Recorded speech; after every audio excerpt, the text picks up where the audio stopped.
Uh, Permit me to confirm that all who are present can be heard. And at the moment, Mark Beal said that he would be maybe a little late because he has a FinCom meeting where he's presenting on the part of CPC. And Tim Brain is traveling and hopes to be present soon. So, meanwhile, Seth Engelborg. Here. Mike Mazzarelli. Here. Joe Pandowski. Here. Linda Williams. Here. This meeting is being held entirely remotely, so all participants are participating via Zoom. The public may participate via YouTube. There are directions on the town's website as to how to join. If anybody wishes to speak, please raise your hand either in your camera window or virtually and wait to be recognized by the chair. Please state your name and any relationship you might have to the project before speaking. Please keep your devices muted when you're not speaking so that you're not picked up by the recording or creating a distraction.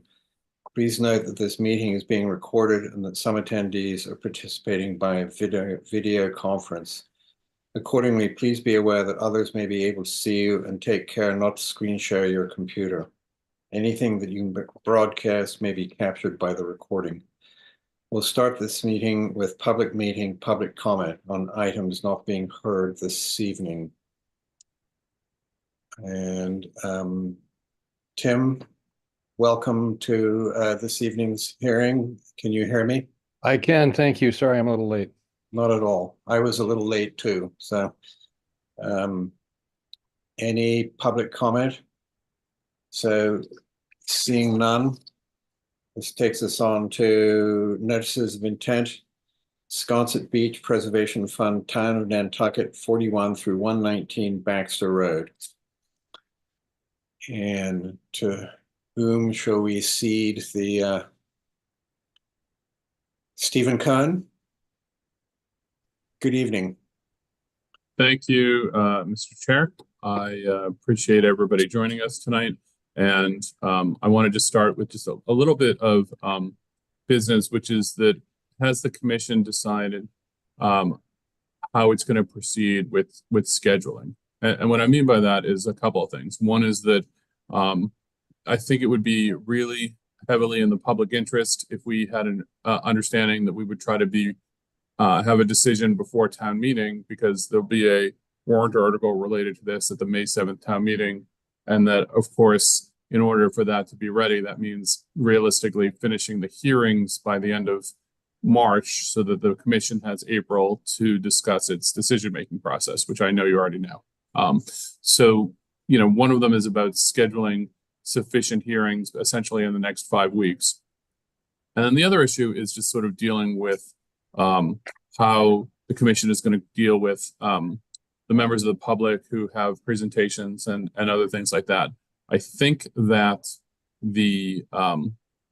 my suggestion would be is that, SBPF will finish its initial presentation today, and that the commission should then set the next meeting, potentially to have other members of the public or whoever who want to do a substantial presentation on any issues could be scheduled for the next meeting with then, essentially a rebuttal after that. And then moving on to just dealing with questions or issues that the commission considers to be open. In other words, trying to get everything on the table and then narrowing what the actual questions are instead of going endlessly in circles, which we've done before. Thank you, Stephen. So if I may interrupt you. What? We'll certainly take your concerns under advisement.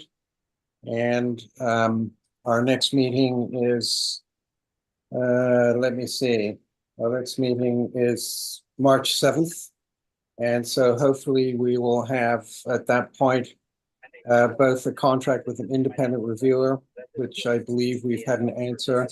At the moment, I don't believe that there's been any response for an independent legal counsel, but we certainly will take your concerns into consideration as much as possible. Okay. So would you like to start presenting on behalf? Yeah, absolutely. Absolutely. Thank you. Thank you.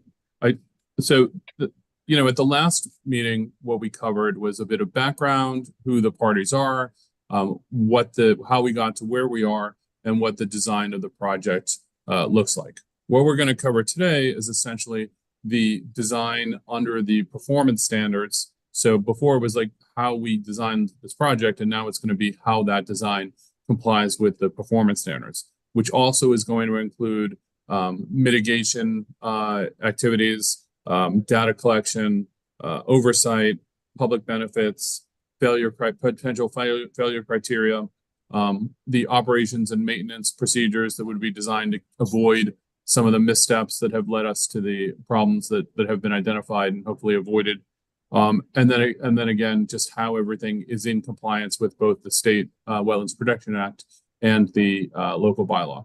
So with that, I'm going to let the experts take it from there, and I'll essentially sign off until the end. Thank you. Thank you, Stephen. Thank you, Stephen. This is Dwight Dunk with Epsilon Associates, and along with us tonight, who will be talking, to some of the slides are also Gordon Thompson, Meredith Moldenhauer, Vince Murphy, and Jennifer Lockmeyer. But I will start out with the bulk of the slides right now. Chairman Golden, if that's okay. Absolutely. Move forward. Okay, I just want to do a brief refresher on the overall project design, how it was meant to meet the performance standards, but the key performance standards are in the regulations, both in the bylaw and the Wetlands Protection Act, are to protect pre-78 homes. There are no other feasible alternatives. The project is designed to minimize adverse effect on adjacent and nearby beaches due to wave action.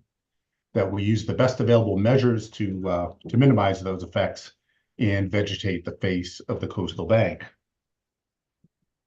So just a quick summary of the project.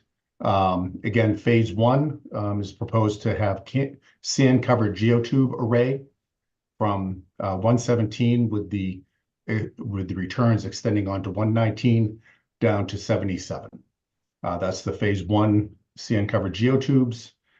As described during the January 25 hearing, there was significant modeling to design the geotubes and the geotube system, and the design in terms of meeting the Wetlands Protection Act and bylaw criteria is, number one, high enough to prevent overtopping, so we don't have continued scour of the coastal bank above the geotube system.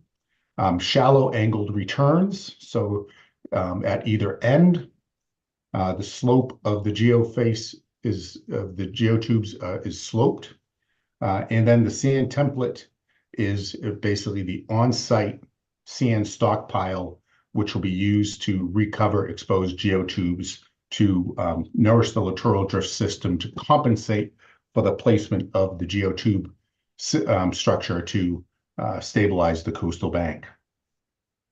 And then in phase 2 would include a section of Courier terraces from 71 to the property line between 59 and 61. The Courier terraces are not considered a CES by the state, but those are there as an interim measure until phase 2 can proceed. And then during phase 2, there would also be from 59, the northern end of 59 down to 41, a sacrificial dune, which is a nature-based protection measure to augment the fronting narrow dune that's still present at the base of the coastal bank along this reach. That's just a summary of the project and how this design was prepared to meet the best available measures. As I said, the sloped face of the geotubes system is there to minimize wave reflection. The reflection is when a wave hits a vertical face and it reflects back and can cause scour. So this would allow wave run up by having it be sloped as opposed to vertical. The angled returns at either end minimize wave refraction because as the wave hits an angle, if it's like a 90-degree angle, it has quite a bit of refraction.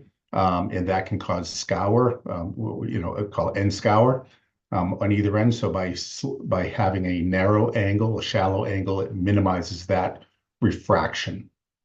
As I said, the height of it is designed so that even during the 100-year flooding event with the waves, as Gordon Thompson described last week, it will not overtop, because if it's not high enough and it overtops, then we just get scour and bank erosion just at a higher elevation rather than at the toe. And then the compensatory sand template on top of the geotube system is there, as I said, to be the on-site system, the on-site stockpile of sand. During storm events, I'll just call them erosion events, as it can happen during high surf or offshore storms that may not hit the island directly. You can get the sand on front of the template, on front of the geotubes, is designed to erode off the template, and that goes into the littoral drift system. Then after the storm, as proposed in the notice of intent, within 7 business days, then to get the contractor out to recover the exposed geotubes from the sand that's on atop the template. If the sand template needs to be higher than is shown on the design drawings to meet the 22, the proposal is to raise the height of the template to get that extra sand stored and the height above the geotube system, rather than putting it out in front of the geotube system. We're trying to balance not having the sand template extend so far out onto the beach, so that we can minimize the footprint of the sand-covered geotube system on the beach. Next, before I talk about the adaptive sand management that's proposed in this notice of intent, just want to provide a very brief synopsis of sediment transport mechanisms on a shoreline like this. Some of the other commission members that have been on longer have seen a more robust discussion of this, but I'm presenting this because this goes into the need for the compensatory sand as part of a shoreline protection project. And the 3 types of sediment transport on a shoreline like this are cross-shore sediment, longshore sediment, and diffusion. I'm going to focus mainly on the cross-shore and longshore transport mechanisms. This is an older photograph from our archives, so obviously the lighthouse has already been moved further landward than it is shown in this position, but it's a good example. It shows the coastal bank, which is a glacial feature. It's a glacial landform, and it contributes sand to the littoral system as the coastal bank erodes and retreats. It's a one-way sediment transport mechanism from the glacial landform to the beach or dune. And then in the dune and beach, in the near shore, you have a two-way transport system. Two directions of the sediment transport, offshore and onshore. So it's back and forth, but the coastal bank itself is a one-way transport. And then there's longshore transport, which moves the sand along the shore, and on this shore it's north or south. So with the cross-shore transport mechanism during winter, we often call them the winter beach and the summer beach. You get the sand is stored offshore. It's a little bit lower along the winter beach. And then because of the higher energy wave events, it's washing the sand off the beach, bringing it to the near shore, offshore. Then during the calmer weather, gentler wave effects, the sand gets washed up onto the beach. And then when it's on the beach, through waves, wind, it can get onto dunes when there's a dune present. So the dune is part of that two-way transport mechanism as well as the beach. But the coastal bank itself is the one-way transport mechanism. Longshore, as the waves hit the shoreline, they aren't always perpendicular, they're often oblique, then they move the sand along the shore. Nor'easters, the winds coming out of the northeast, driving the sediment southward. You get the southerly winds driving the sand northward. So that's the longshore. So the sand, so it's important to think about this when thinking about the constructing a CES, where the purpose here is to stabilize the coastal bank, prevent it from eroding and retreating further, but then compensating for that sand so that that portion of the littoral sand that's going to the littoral drift system continues to be contributed to the system from the stabilized coastal bank. So what we've proposed in the project is an adaptive sand management for the template and for this sediment, this compensatory sediment. And the standard compensatory sand volume calculation, it's volume, right? So retreat rate, height, and length of the project. So that's what we're looking at. And so what we looked at was the 1994 to 2022 to get the retreat rate and look at that to establish what the standard compensatory sand volume would be for a CES along this project shoreline. What we did to do that for this notice of intent for this project, as I said, we looked at the 1994 to 2022 top of bank. Along the project length, we established transects every 10 feet. So we have over 200 transects. And then at each transect, we examined the retreat rate, the height, and obviously we have the length, which is 10 feet, the transect being in the middle with the 5 feet on either side. So being a 10-foot wide sliver of the coastal bank. What we did after looking at the sand that's coming off these, looking at the looking at all these transects, was to divide this project area into different reaches or segments. The working group after the 3115 project, one of the comments was not having a one-size-fits-all approach. That project identified a length-weighted average sand contribution. And here we looked at this, as I said, on all these slivers. We looked at the different rates that was coming off. We identified reaches based on the contribution rate from the current unprotected bluff, as well as the physical characteristics of the bluff to identify these reaches. And here is just the first page of table 3, where we have, just as an example of what's in the notice of intent, just the first northerly 25 transects. We have the transect, the address. We measured the retreat rate, so that's the horizontal movement back. We have in the working Excel sheet, we have the height. So we established the retreat rate after the full retreat. We looked at the sand contribution from that 10-foot sliver with the total cubic yards, looked at cubic yards per year, cubic yards per linear foot.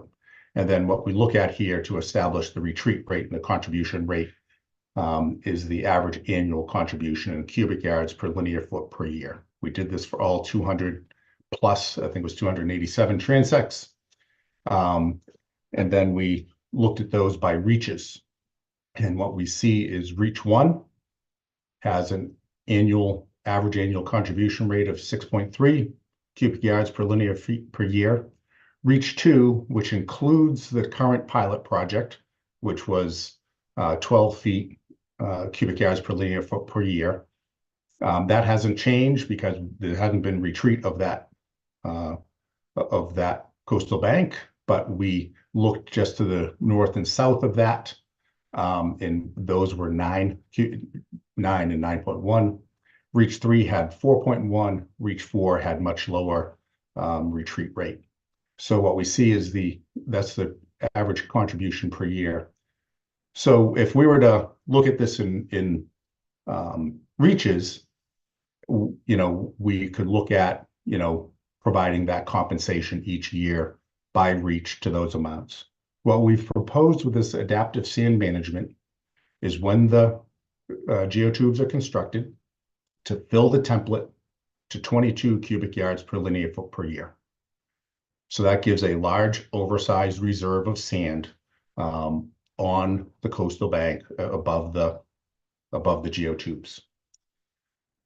So when we look at that, and then we, as part of the monitoring, we survey the template every spring after the winter storm event, to the winter storm season, calculate how much sand was contributed from the template during that winter storm season, determine that volume of sand, and then refill the template to 22 cubic yards per linear foot before the next storm season, so in the fall. So we're basically looking to refill the template every year. Some years it will be more, some years it will be less. And having this large reserve in the sand template means that for each one, that 22 cubic yards per linear foot correlates to 3.5 times what would normally be needed. So you can think of it as times or think of it as years. So 3.5 years worth of sand in that template. For reach 2, it's about 2. For reach 3, it's 5.4, so about 5.5 times or 5.5 years. And reach 4, it's nearly 16 years worth of sand. So the intent here is to make sure that there's a large reserve of sand on the template so that there's always sand available to recover exposed geotubes after erosion events as the template is designed. And the compensatory sand calculation is that's used for projects around the Commonwealth. DEP and CZM accept it, use it, and here's a number of projects on Nantucket shoreline stabilization projects with orders of conditions issued between 2014 and 2019 that use that calculation. So this is not a novel approach on Nantucket or throughout the Commonwealth. And next, I would like Gordon Thompson he's going to talk about the pilot project, about the shoreline effects here, the shoreline change here in more detail. Again, the pilot project was established to protect, the initial 950 feet of bank that had eroded and retreated significantly after that 2012-2013 season. The understanding was that was to understand the efficacy of the geotube, sand-covered geotube system, use that pilot project and have some lessons learned before the extension project. So I just want to, this transition slide really is from the CZM Coastal Erosion Viewer, which shows for the 47-year period from 1970 to 2018 to 2018, the project area has been in an erosional, has been eroding, not accreting, not stable, but eroding. So so that data is showing that for the long term. And the inset here is just zoomed in at a couple of the transects where we can see the yellow is about 150 years ago.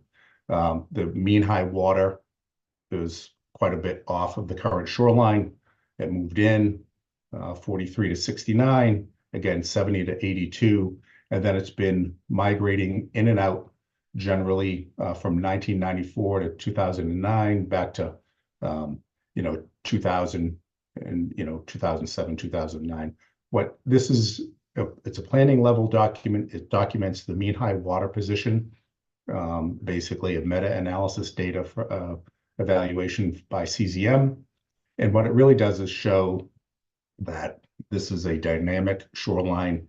And Gordon is a well-respected practitioner with over 24 years of experience. He's a professional engineer, a board-certified coastal engineer, very active in professional organizations and is a very competent expert in these matters. So I'll let Gordon talk about the shoreline change, and I will manage the slides, Gordon, so please just tell me when to shift slides.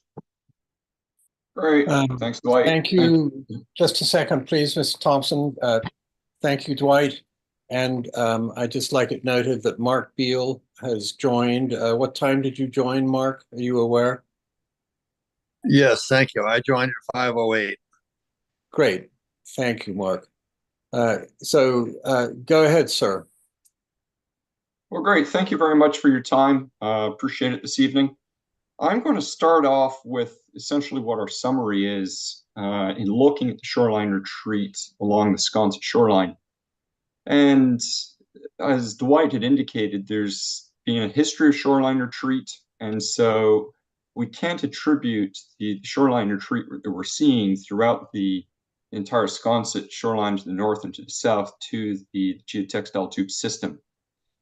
So we do have over 170 years of documented history of shoreline erosion retreat along this area, and there have been areas of advance as well. The system's highly variable, and I'm going to walk you through several slides to highlight that. Indeed, to the south of the geotextile tube system right now, we're seeing the shoreline is slightly advancing.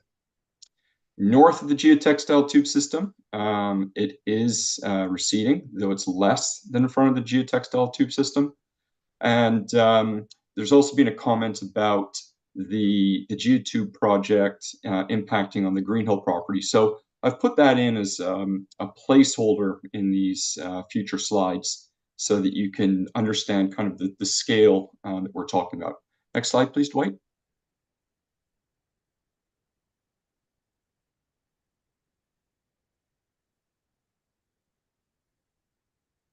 So what you're seeing here is, and this red line is the area that I'm going to be focusing on and looking at shoreline changes. So I'm going to give you a plan view figure that's showing shoreline advance and retreat, but it's along that eastern shore of Nantucket. Next slide, please. So to orient you, the x-axis here is the distance along shore. Again, you can see that red line. For the purposes of the graphics, I have straight lined that, so the red line doesn't reach all the way to the end. But essentially the 0 point, what I'm calling the distance along shore, is the town sewer beds. So 5,000, 10,000, 15,000 feet. As we move along to the right, we're moving from south to north and going from the town sewer beds up to Sackatchew Pond. Next slide, please. So this is the shoreline change. So on the y-axis, this is the change in feet per year. And this particular time step I'm showing you is from 1846 to 1887. And so in this instance, we're actually seeing that between 1846 and 1887, the shoreline was in a period where it was actually advancing. So as you can see here, the arrow pointing to the top, and where we have shoreline retreat, we have shoreline change is negative, so that'd be below that blue line. Also highlighting here the Sconset Bluff pilot project and the Greenhill property limits, and the shaded blue is the actual houses within the Greenhill property limits. And while I'm here, I'm just going to point out this data set that we're looking at is from Massachusetts CZM USGS. Taylor et al. Officially published this in 2013. So that's where this data is coming from. Next slide, please. So as we move now forward to 1887 to 1955, we can see that the shoreline is still advancing up to just about where the current bluff stabilization project's located. And then north of that, we start to see that the shoreline is starting to retreat. Next slide, please. And this trend now continues. So this is 1955 to 1978. And you can see that south of the pilot project area, we've now reverted to a time period where you're seeing a lot of shoreline retreat to the south. To the north, you're seeing the shoreline is slightly in a period of advance between the pilot project and the Green Hill property. And then within the Green Hill property limits, a very small shoreline change rate of just about 1 foot per year of retreat. Next slide, please. So this is 1978 to 1994. And again, you see that to the south of the pilot project have a very strong retreat signal. And then as you move to the north, that retreating signal starts to decrease and you get into the Green Hill property area. And the shoreline is relatively stable. Next slide, please. So this is 1995 to June 2005, and this is very interesting in that we now get this marked peak of shoreline advance to the south, almost reaching to 22 feet per year. And we also have a really strong retreat signature from about the 5,000 foot mark to 10,000 feet just south of the bluff. You see this very spiked kind of signature. And then again, as you go to the north, we switch from a section of shoreline that's retreating to becoming stable and even advancing to the north. And this peak signal we actually start to see in other periods as we go forward. Now, this data is from Coastal Planning and Engineering in 2006 that was funded by SBPF. Next slide, please. So now we're into the June 2005 to September 2013 period. So this is immediately before the geotubes were installed. And again, you can see now that we've inverted this response. So where we did have a very strong shoreline advance has now reverted to shoreline retreat, and vice versa between the 5,000 and 10,000 foot mark. What was a very strong retreat signature has become a very strong advance signature. Dwight, would you mind just sliding up one slide and just flip between those two for once or twice, just so the commission can see that that change? Sorry, other direction. There we go. So again, 0 to 5,000, very strong advance. 5,000 to 10,000, very strong retreat. Next slide. And then it inverts. And so really what we're trying to highlight here is there's a lot of change that will go all along the shoreline. Next slide, please. So now we're in the post-geotube system installation period of September 2013 through December of 2022. And that signal, again, is still there, but now you are starting to see some more retreat as we work our way to the north. And at this point, I should comment that we are now looking at data that was collected by Woods Hole Group. September 2013 to December 2022, SBPF has contracted Woods Hole Group to collect data on pretty much a quarterly basis. And so this is a snapshot of that data. Next slide, please. So when we overlay all of this, we end up with what I call this messy plot. But really what I'm just trying to show here is that this entire stretch of shoreline from the sewer beds all the way to the north of Sacajawea Pond has experienced periods of both shoreline advance and shoreline retreat. And as you get towards the Green Hill property and further to the north, some of that signal starts to abate. Some of this can be attributed to the fact that the infamous shoals to the east and southeast of Nantucket, as you start to get into the Sacajawea Pond area, they actually do abate, and you get a more uniform shoreline as you go north. So there's an actual reason that you could see this large fluctuation in shoreline. Next slide, please. So again, just to highlight here, we are seeing in the post-geotube period shoreline advance to the south. We're also seeing recession immediately to the north of the geotube area is less than what's observed within the pilot project area itself. And normally, if you were to see a signature related to a structure, that often will happen immediately adjacent to a project or adjacent to that structure. And then as you get further away from that structure, that signal will start to abate. And so we're actually seeing quite the opposite, where immediately to the north of the geotextile tubes, we're seeing less erosion than within the geotextile tube system itself. Next slide, please. So in my professional opinion, when you look at the length of the pilot project, as shown here in red, to try and attribute the erosion that would have occurred without the project, and then distribute that along an entire 20,000 foot, 3.5 to 4 mile section of beach, I just don't think you can attribute the erosion that we have observed between September 2013 and December 2022 to the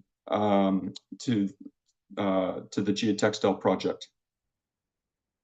Next slide, please. So what I want to do now is take a more close look at the shoreline to the north, because as we've indicated that the shoreline to the north has experienced some retreat, whereas the shoreline to the south has actually been advancing. And again, I want to give you the key takeaways. So as we walk through these slides, you can look for the trends that I'm discussing. So again, there have been periods of shoreline advance measured between the geotube system and the Greenhill Estate. And I'm going to show you what appear to be sand waves moving along the shoreline that are independent of the geotextile tube system. And most importantly, the goal of the geotextile tube system is to try and blunt some of these higher but periodic shoreline recession events. And if we can do that and avoid the one-way transport and loss of the bluff, as Dwight had indicated earlier, that really is what the intent of these geotextile tubes is there for, is to stop these sand waves as they move through from resulting in a large shoreline retreat, a loss of the bluff, and then you see recovery of the shoreline. Next slide, please. So this is the 2013 to 2022 time period that I've showed you previously. Next slide, please. And this is the data, and don't worry about the slide. I'm going to break down each of these lines, but I just wanted to highlight here that 2013 to 2022 signal, while it looks fairly uniform along this area, is made up of very marked changes year to year in both shoreline advance and shoreline retreat measurements. So next slide, please. So in here, I'm showing the 2013 to 2014 shoreline change, and you see that in the red dashed line, as well as the 2014 to 2015 and the 2015 to 2016 data. And again, what you see here is that in the 2015 to 2016 time period, there's actually shoreline advance to the north of the pilot project area.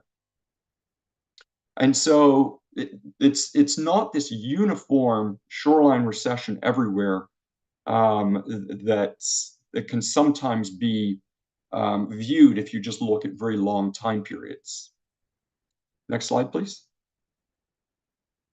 So now this is 2016 to 2017. And again, you see this very large shoreline advance north of the geotextile tubes. And you almost see an accompanying shoreline retreat to the north of that. And this can be indicative of sand waves moving through the area. Next slide, please.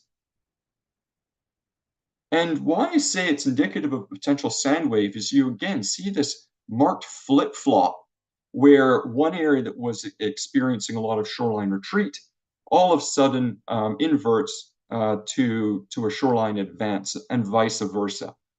There can be some other elements that explain this, and as you can imagine, if you see a lot of shoreline advance in one year, that area then might undergo shoreline retreat the next. So Dwight, if you could just flip between those two slides again, I think that'd be helpful. So you can again see that flip-flopping of shoreline advance and shoreline retreat. And so this is the 2017 to 2018 time period. Next slide, please. And this is the 2018 to 2019 time period. And you're starting to see that very strong signature abate. But again, shoreline advance to the north of the pilot project area. And so if you're seeing advance of the shoreline to the north of the geotubes, to then attribute a recession of the shoreline even further north of that, again, in my opinion, I don't think you can draw a direct correlation between those impacts. Next slide, please. And so this is the 2019 to 2020, 2021, and then 21 to 22. And again, we are seeing a reversion more to a shoreline retreat situation here. And at this point in 2021 to 2022, some additional retreat in front of the Green Hill property. But again, in 2020 to 2021, you're seeing shoreline advance to the north of the pilot project. Next slide, please.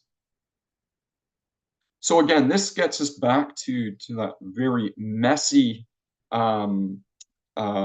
grouping of shoreline change. And again, it's just highlighting that this is a highly variable system. And so what we are trying to achieve is to remove the variability in the top of that bluff. So if you do see one year where you have a lot of shoreline recession, the geotubes can blunt that shoreline recession while still providing sand into the system, but stabilizing where that bluff location is, which is ultimately what we're looking to try and achieve. Next slide, please. And so this, I just wanted to finish with this slide. This is a graphic. There was a question raised as to, why this range, why these reaches? So what you see here is the pilot project and then reaches 1, 3, 4, and 5. And the question is, why would we go further to the south as well? Obviously, you look at protecting the road, Baxter Road, but there's also the potential for variability when you look further to the south of this property. Next slide, please. So again, just to close out and then turn this back over, real strong history of both shoreline advance and retreat throughout the area. It's highly variable. And in my opinion, the observed shoreline changes can't be attributed to the geotextile tube system. And then the bluff loss during these higher but periodic shoreline recession events is really what we're trying to protect against. So with that, I will turn it back over. Thank you. Great, and thank you. I just wanted to mention for members of the commission that the data that Gordon was going through on those shoreline positions are the mean high water, mean low water positions, depending on the data set. It's not the coastal bank itself, because as I said, the coastal bank is the geologic feature, the glacial feature, and once that erodes back, it doesn't rebuild itself. So it's the beach. You can think of the shoreline as being the beach, the mean high water, mean low water position. So briefly, Dwight, if I may interrupt just momentarily, please. I just would like to ask commissioners if they have any questions for Mr. Thompson that immediately come out from. Yes, Linda. Just had one simple question. The previous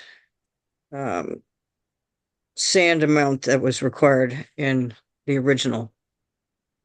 How does that compare with the amount of sand that you are proposing to nourish this time? Is there a dramatic difference in the amount, just simply put? Chairman Through you, Golden, Mr. Chairman. Yes, of course. may I respond to that? Oh, of course. Yes. Sorry. Yes, I thought yeah. that was, Yes, Commissioner Williams, the order of conditions for the pilot project, SE 482824, called for the placement of 22 cubic yards per linear foot per year. That, based on the length, came out to about 20,838 yards per year.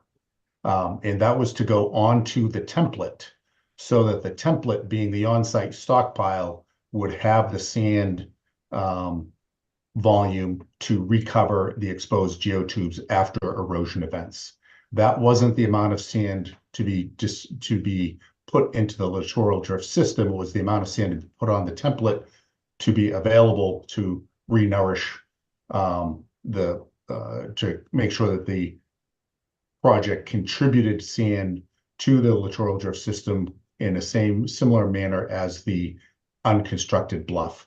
So the proposed project really is very similar, but rather than placing 22 cubic yards per linear foot per year, the proposal is to build it and establish the template at 22 cubic yards per linear foot once it's built, and then as part of the ongoing O&M surveys, document how much sand was contributed off the template and refill it.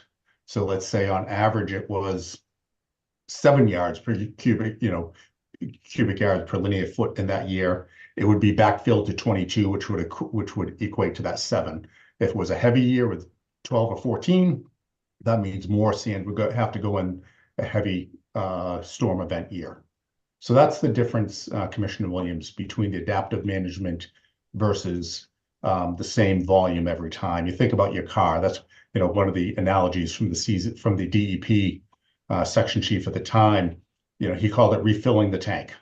Your car holds 20 gallons. You don't put 20 gallons in every time if it only needs 5. So you refill the tank here every year. thank you, Dwight. Any other questions before Dwight continues? I have a couple, Dwight. What was, maybe I didn't realize what it was, but what was ground zero on the graphs? In other words, it started from 0 out. Where was 0 measured? It's somewhat arbitrary, but the way we delineated it, 0 is at the town sewer beds. Okay, and so for the shoreline change analysis, is that how was that done? And was that done at high tide, low tide? What times of year? If you could fill that in a little for me, that I would appreciate it. Certainly. So the way the survey is performed, it doesn't so much matter what the tide is, because they will measure across the beach and they'll come up with a contour. So they can then pull that contour, which in this case would be the mean low water, and they then report what that location is for the mean low water. They're taking 4 surveys a year, so we would have 4 data points. In this instance, to try and be consistent, I've generally, when I was presenting the 2013 to 2022 data, I was trying to use a September and October survey for consistency purposes, because as Dwight showed in one of those previous slides, you can have what's called a winter profile and a summer profile. So the beach can be slightly different in width because of just natural variation. So in what I was presenting, I was looking more at the October-September surveys when presenting this data. You can look and in the reports that Wood's whole group has submitted over the years, there are essentially what I call dot plots that show where that shoreline is over time. And when I say the shoreline, the mean low water line, and they will give you all of the surveys, all 4 surveys each year. And so you can see some variability within a year as well as between years. Does that answer your question? It does. Thank you. Okay. And Dwight, thank you for letting me interrupt, and please proceed. Great. Thank you, Chairman. Yeah, just wanted to briefly describe the construction. These are just some photos from the pilot project. The project construction is described in section 4.7.1. It gives a fairly detailed sequence of the construction. I'm not going to run through that whole sequence, but just the high points here. But the intent here is to dig the trench, which you've seen on some of the cross sections, whether they be the schematic cross sections or the typical details on the engineering drawings that are drawn to scale and dimensioned. That trench is excavated. It also becomes a water source to mix the sand with the water to make a slurry. The geotextile tubes are placed in the trench and then filled with sand. So you can see that in the upper photos. In the upper right, what happens is you pump that slurry of sand into the tube. The tube has pores. It's a woven geotextile, so it has the ability to let the water out. So pressure-wise, the water seeps out. The sand remains in the tube, fills the geotextile tube with sand. Those are stacked up and filled as they are stacked. You can see here in the lower left that the geotubes, this is more of a shorter angle than what's being proposed for the extension project. But the geotextile tubes are here. The trench has been backfilled, and then the geotextiles get covered with the sand template. Out here, the mean high water is elevation 3. Mean low water datum of 1992. The trench itself is identified to be excavated at about elevation 5, so it's remaining landward of the mean high water and above the mean high water line. SBPF will be working with the town, but they're leading the hiring the contractor, and they will work with the Sconset community to minimize construction impacts, things such as traffic and time of year construction, to avoid the heavy tourist time and to minimize effects on the community, and performance, basically establishing performance standards for the contractor to avoid and protect damage to the beach and the bluff during construction, as much as possible, given the type of construction. Then after the geotextile tubes are installed and the sand placed to establish the template, the bluff above that, there'll be sand placed in there to smooth it out, fill gullies and erosion, and then that will be vegetated. So the intent here is to meet the standards of minimizing effects during construction for the long term and vegetating the bluff. And I would like Jennifer Lockmeyer with Arcadis just to introduce the operation and maintenance section of this presentation. Good evening. Chairman, is it all right if I speak, and can you guys hear me? Absolutely, Jennifer. And yes, we can hear you. Good evening. Super. For the members of the commission that I haven't met yet, my name is Jennifer Kelly Lockmeyer. I work at Arcadis. I serve as the principal in charge for the town of Nantucket contracts with Arcadis. And on this assignment, we contract with the town. We work as advisors with the town.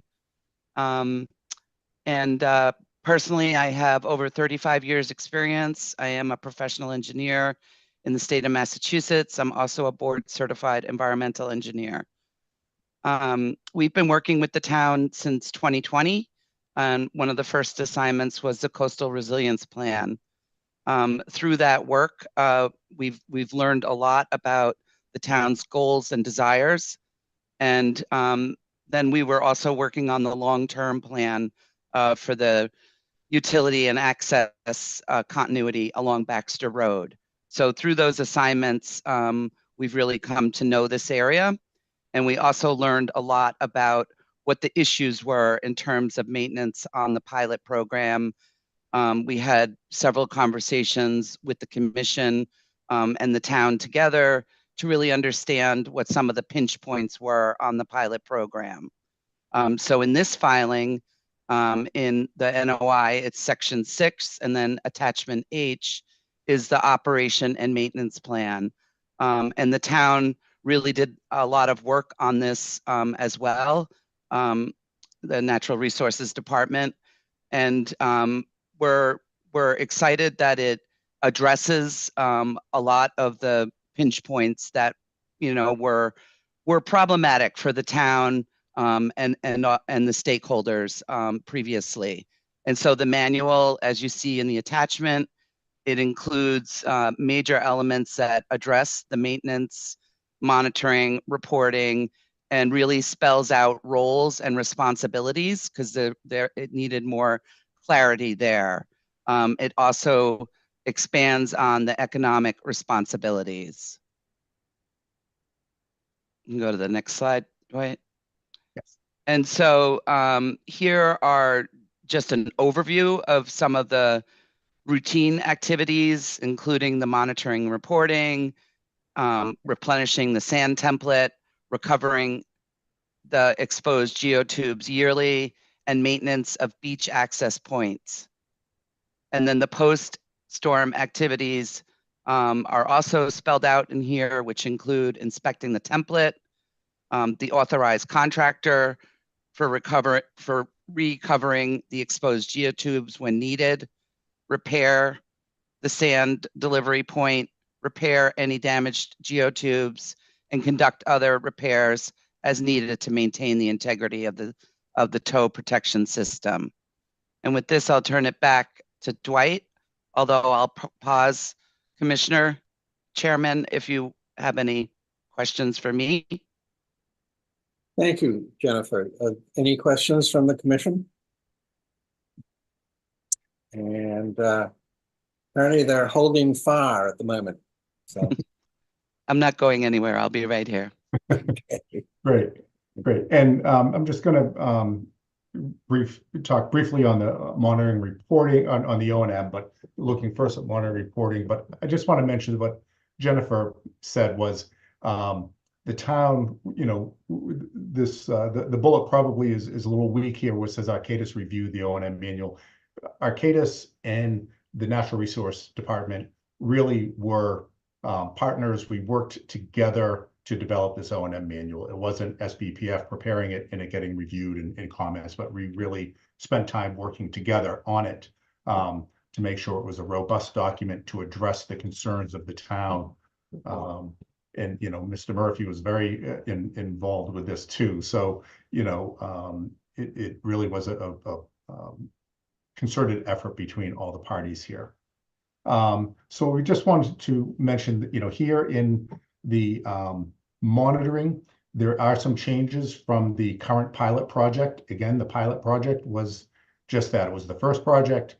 Let's get a lot of monitoring done, determine what's happening so that we can make educated decisions moving forward for any extension project that order, you know, allowed for after a 3-year wait period. So what's proposed here, the key issues are to conduct the quarterly shoreline change surveys for 1 year post-construction. Following that 1 year, conduct semi-annual inspections, one in the spring, one in the fall. That's essentially the Woods Hole group type survey being done twice a year. bathymetric survey to be done semi-annually, spring and fall, along with those shoreline surveys. Do a template transect survey. We identified certain transect points just to get a understanding of what the template's looking like in the summer and winter. So offsetting the other, rather than the full quarterly surveys, that's the whole shoreline. That gets done two times a year. Then the opposite quarters, we do the template itself. Underwater video once every 3 years. The underwater video of the cobble habitat area. That was really a holdover from the concerns of the large beach nourishment project that did not go forward. That was going to include a whole lot of sand being out there to re-nourish this entire shoreline. And there was a concern about that sand, covering the cobble habitat. That concern was carried through for the pilot project. So that was done twice a year initially. We're finding no changes other than natural variability of the cobble habitat areas. So we propose to do that once every 3 years. We'd continue to do post-storm inspections and continue to do the template topographic survey annually in the spring. Again, that would serve as the baseline for establishing how much sand was contributed off during the winter storm season and would need to be placed back on in the fall to refill the tank. And just, in everybody looking at this, that it really meets and exceeds the industry standards and best practices, tying back to the regulations of trying to use best practices. And one of the guidelines that's there is the CZM DEP Beach Nourishment Guide, Best Management Practices. Now, that is for beach nourishment, and in some respects, this is an indirect beach nourishment project of the sand coming off the template that goes onto the beach and into the littoral system. And DEP and CZM for those projects recommend quarterly monitoring for the first year post-construction, which we've proposed, and then annually thereafter for 3 to 5 years, and then that's it. And here we're proposing semi-annual and continuing on. Reporting, we would continue to provide reports. The O&M manual identifies the reports to be submitted to the Natural Resource Department. So storm reports, within 7 days after a storm, the photo documentation, estimate of sand off the template, location where geotubes are exposed, and if there's any repairs needed, and then determine if there's been any flanking or end scour, or whatever you want to, whichever term you want to use, has occurred. We would continue to provide quarterly work reports within 30 days of the end of the quarter. That would include the work logs of the work that was done during that quarter, any template regrading, any sand placement, the volumes, etc., and any maintenance. And then the shoreline surveys, again, within 30 days of the survey completion. And we also just wanted to identify that, geotextile tubes, sand-covered geotextile tubes for shoreline stabilization, coastal bank stabilization, dune stabilization is not a novel approach. It's not just used and proposed here on Nantucket, but it's been used, around the country, around the world. So this is not a novel approach. And I just, these are not necessarily from the project team's experience, but these are from projects that are known in the industry. So, I'm just going to breeze through these slides, but this is a 2,200-foot installation with 3 tiers. The Army Corps of Engineers use 6 miles of geotubes within a dune down in Louisiana, Florida. Again, a bit of a smaller project, 755 feet, similar to the pilot project. And then just some listings of some other projects, 2,200 feet, 18,000 feet, et cetera. So we see that these are, some large installations around the country that international that have been used to stabilize the shoreline. So this is not a novel project by any means within the industry.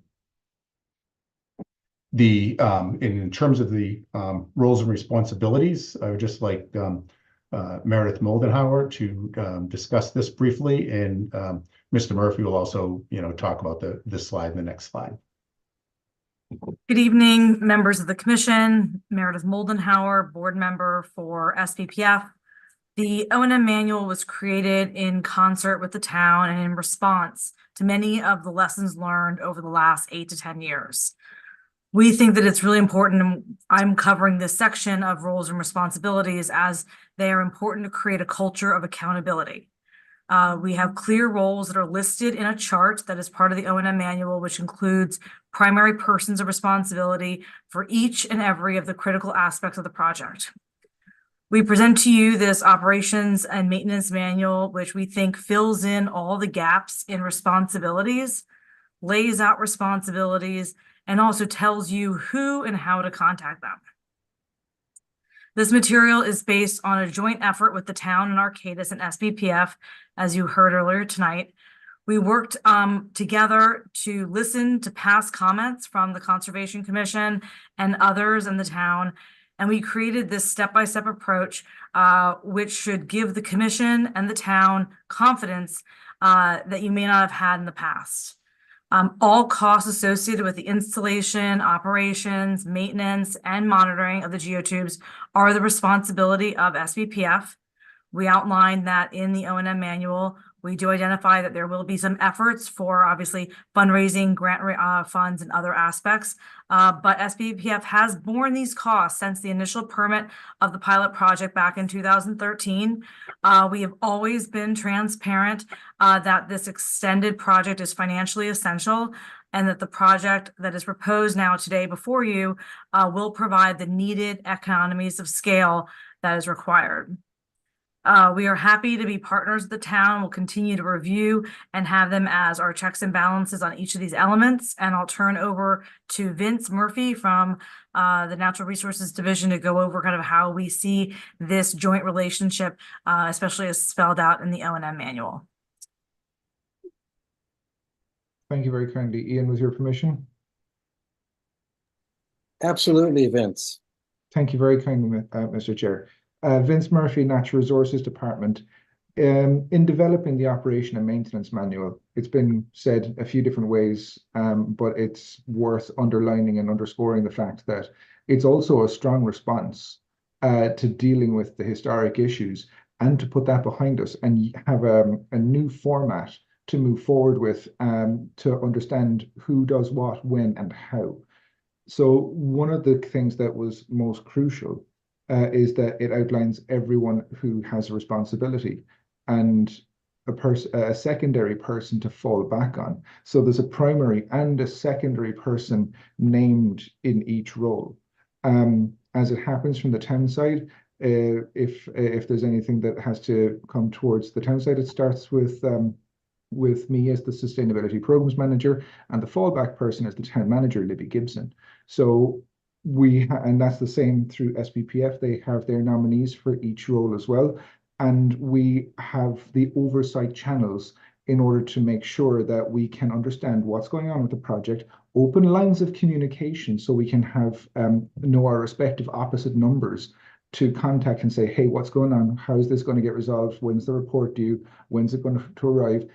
And have more streamlined approach to operation and maintenance and understanding where every part of this goes. Thank you. Thank you, Vince. And Vince, you also are just going to speak about public benefits too. Thank you. Thank you. Sorry, thank you, Dwight. It's been an interesting week for me. This was something that was key for the town. It is a public beach below the bluff. There's also public facilities at the top of the bluff. And we were looking at how we could enhance the public use of the area and what facilities might be included. And SPPF have looked at everything from including waste stations for pet waste, bike parking, and my personal favorite, a beach access stairs, a public beach access stairs that would probably require an easement to go through SPPF property to get onto the top of the existing template.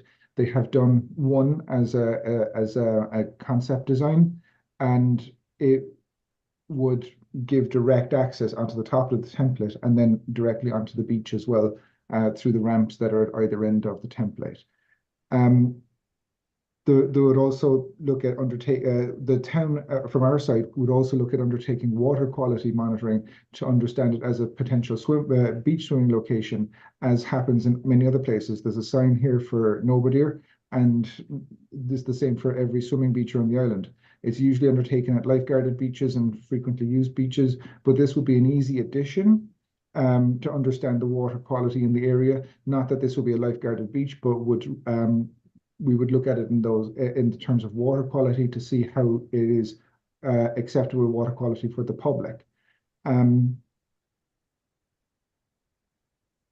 But I have to say that SPPF were very generous in their view of increasing the public usership of this area. Thank you. Great. Thank you, Vince. And then Attorney Chip Nyland and I are going to discuss regulatory compliance. Chip will start it off, and then I get to slog through the regulations with everybody. So good evening, Mr. Chairman, members of the commission. My name is Chip Nyland. I'm happy to tell you that this is the last section for tonight's presentation. It's important, though, for the reason that, as you know, the burden of proof is on us as the applicant, that we have to demonstrate that we meet the performance standards that are established by the Conservation Commission under the bylaw, as well as the Wetlands Protection Act. And just for your information, I've been in front of conservation commissions and DEP for the last 40 years. I also spent 9 years on my commission up on the North Shore, which is a coastal commission. So I've been dealing with coastal and inland matters. I also authored the bylaw in my hometown before I left the commission. So I clearly am aware of the importance of meeting the bylaw performance standards as well as the department. Now, in order for the commission to issue an order, you have to make certain findings, and the 3 points I have here is the findings you made, the commission, not all of you, but the commission made in SE 48, 28, 24, established our ability to go forward with the pilot project. And we believe that those findings that were made at that time were borne out with the pilot project. We believe that we met the performance standards, and as a result, when the removal order was issued, that was not due to adverse impacts to the beaches, it was due, or to wave action, it was as a result of not placing the sand that was required under the order of conditions. So we feel confident that the pilot project has established that we will meet the performance standards for this project as well. Dwight, before I turn it over to you to transition for Dwight is going to walk through each of the resource areas, because what we need to demonstrate is that the project will not adversely impact the ability of those coastal resource areas to do what they do in terms of protecting the interests of the Act. I'd really like to go back to that messy chart of Gordon's. Can you do that for me, Dwight? Yes, it'll take a little bit to scroll up, so hold on. Yeah. When I first saw this chart, I said, wow, what does this tell me? And, and I'm going to ask Gordon if I get this thing right, because as I said, I look at this thing as a commissioner as well as a lawyer from sitting on a commission for 9 years. So the way that I see it, Gordon has established that this area is subject to great variation. So Gordon, the way that I'm looking at this in terms of our line is that what the pilot project has not done is it has not interfered with any of those wave energies or sand waves or anything to adversely impact what's taking place out there under the existing conditions. Am I getting that right in terms of meeting the performance standards? Yes, essentially, I mean, the geotubes are at the back of the beach. So the impact from the geotube is not releasing or limiting the release of sand into the beach, at which point it can be transported north and south. And so that's why it's important to have sand in front of the geotubes, so there's sand that can be released into the system. But the geotubes themselves are not interrupting sediment being transported along the shore. And so if you have movement and sand waves going back and forth, the geotubes don't interfere with that. Right. Okay, and I think that's very important. That gives us a transition to Dwight to walk us through how we meet the performance standards for each one of those resource areas, Dwight. And thank you for scrolling down for me there. You're welcome. And Commissioner members, we tried to examine kind of the best way to go through these performance standards. They are written in detail. Oh, I'm sorry. I see Commissioner Beal has his hand raised, so I don't know, Chairman, if you want to call on him. Thank you, Dwight, for drawing that attention to me. I didn't see him. Mark? Yes, thank you. I'd be curious to hear Gordon's thoughts on one of the comments that we've had quite a bit in the past, and I have personally observed it, is that in front of the geotubes, on the ocean side of the geotubes, we've essentially lost the beach. The waves now lap up against the geotubes at a normal high tide. And I'm wondering if that's a seasonal issue or it's going on right now. And that's very troubling for public access to be able to walk back and forth. I'm all for public access, but if the high tide prevents that, I'd be curious to have your reaction to that. Thank you. So the shoreline will have seasonal changes. And so obviously the simplest way to look at it, if you have a pretty large storm event and then you have a full moon in October, September, when you tend to get higher tides, the tide will be a bit higher. So obviously the shoreline location will move around over time. And so the intent really is to make sure that you are providing sand from in front of the geotubes and on top of the geotubes, which is why the bulldozers will go in there and essentially take it from the reservoir, as Dwight described it, and put it in front of the geotubes so that you have that movement of sand available to be moved along the shoreline and not impact the shoreline. But yes, there is going to be a natural change in shoreline position throughout the year. Unfortunately, I can't comment on the specific position of the shoreline, as it stands in the last week or two. When I do my analysis, I'm looking kind of at much longer term shoreline positions to remove some of that kind of day-to-day variability that you can see. That will also be a function of what is the height of the tide. Does that answer your question? Thank you. Yeah, thank you. It does. It's an ongoing problem, I think, to have lost the walking area in front of the geotubes, which it exists right now, and it's just troubling for public access. But thank you for that answer. So Meredith, I'm not going to have backwards and forwards right now with members of the public as opposed to commissioners. But Seth, I'll recognize you before Dwight continues. I'll recognize commissioners at this point. So yes, Seth. Thank you, Mr. Chair. And I'll speak quickly because I know I'll have another chance at this. But I think the question of whether, so first of all, I agree with Mr. Thompson's points that the shoreline is highly variable across this whole stretch. But if you look, the overall trend along the whole shoreline stretch is of erosion.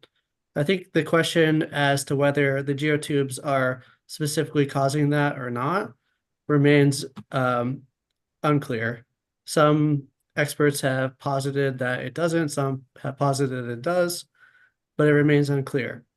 But the reality that I think is undisputed is that geotubes exist on the beach to protect the bank. By their definition, they do nothing to halt the shoreline erosion of the beach. They're there to protect the bank. But because they exist on the beach, they take up width of the beach profile. So just by definition of them existing on the beach, they make the beach profile narrower. And if the overall trend of shoreline erosion across this whole area continues, anybody would logically come to the conclusion that the geotubes being there will shorten the length of time that it takes for the eroding shoreline to eventually erode to the point where the geotubes are, versus if they weren't there at all. So, if they aren't there and the shoreline is unprotected, eventually that eroding shoreline would erode the bluff. And then that material would turn into a beach later. This is the process of coastal erosion and accretion that has existed for millennia.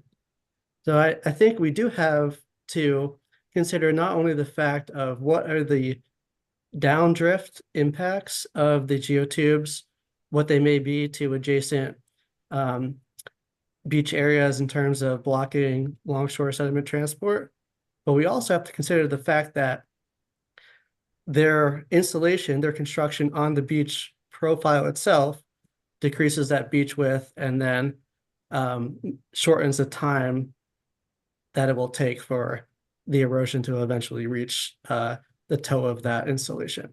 Thank you. Thank you, Seth. If there are no more questions from commissioners, Dwight, would you like to continue? Yes, I would like to continue, Chairman Golding. And actually, Commissioner Engelberg, you actually bring up a very good point. And the charge of every conservation commission in the Commonwealth is to ensure that projects meet the performance standards established in the Wetlands Protection Act, and if they have a bylaw or ordinance for compliance with that bylaw and ordinance. And as we go through this, we've obviously one of the big issue here is the coastal bank, but we set up the performance standards with the resource areas starting from the seaward edge and moving landward. So we address beach first, then bank, dune, and land subject to coastal storm flowage.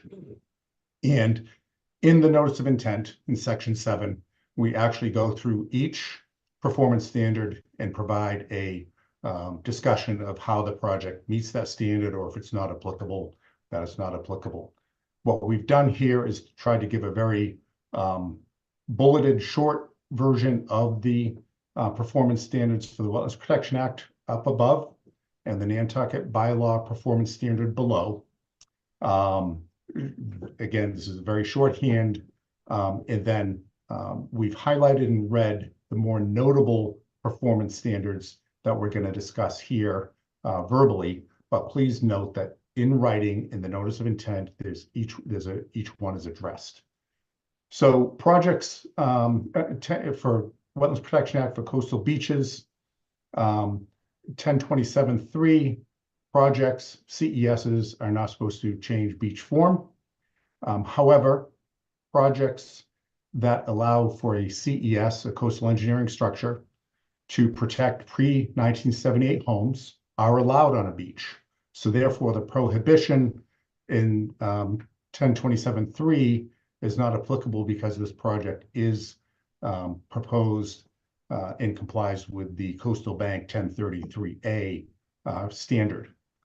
We don't have work that's going to affect the littoral drift zone. That's typically looking at groins and things like that. Compatible sand, the sand that will be used on the template based on grain size will be consistent and compatible with the beach and dune sediment, beach and bank sediments, as it has been for the pilot project. And we provided a sand sourcing document in the notice of intent for use to examine the sand for the grain size. And then if it's not coming from a sand pit, which are considered clean, if it's coming from an on-island excavation, to do an evaluation of that site to ensure that it isn't anthropogenically contaminated, you have anthropogenic contamination. So we comply with the compatible sand. We don't have work in a tidal flat and Natural Heritage has commented for conditions to protect rare species. Again, we don't have work and land going to the bylaw. It references the land under the ocean. We don't have work and land under the ocean. Many of these are not applicable, such as we don't have the dredging or septic systems or buildings, etc. But 2.02B2, likewise, and 1027.3 allows for CESs on a beach to protect pre-78 buildings, provided an alternative shows that this is the most feasible approach. So I just wanted to, highlight what we have here in 1027.3. Any project on a coastal beach shall not adversely affect by increasing erosion, decreasing the volume, or change in the form of a coastal beach on or adjacent or downdrift coastal beach, except projects permitted by 1033 subsection 3A. We'll go into that next. And then a coastal engineering structure, again, modification there too, shall be designed so as to minimize, using best available measures, effects on the adjacent nearby coastal beaches due to changes in wave action. We've described that with the design standards. So one of the other pieces that is with the design, with the sand template that's above the geotext, that's proposed above the geotextiles, is any volume that's needed to get to the 22 cubic yards per linear foot would be proposed to be placed on top of the template rather than pushing it out in front of the template.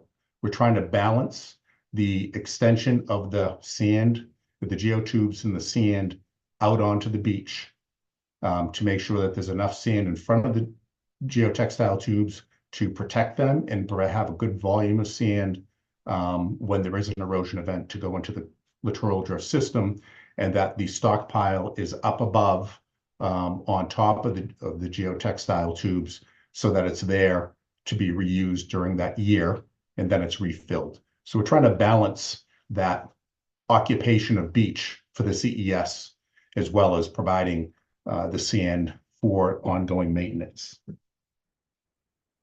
Again, this is the bylaw, and it really focuses on no other alternatives exist to protect a structure built prior to September 1978.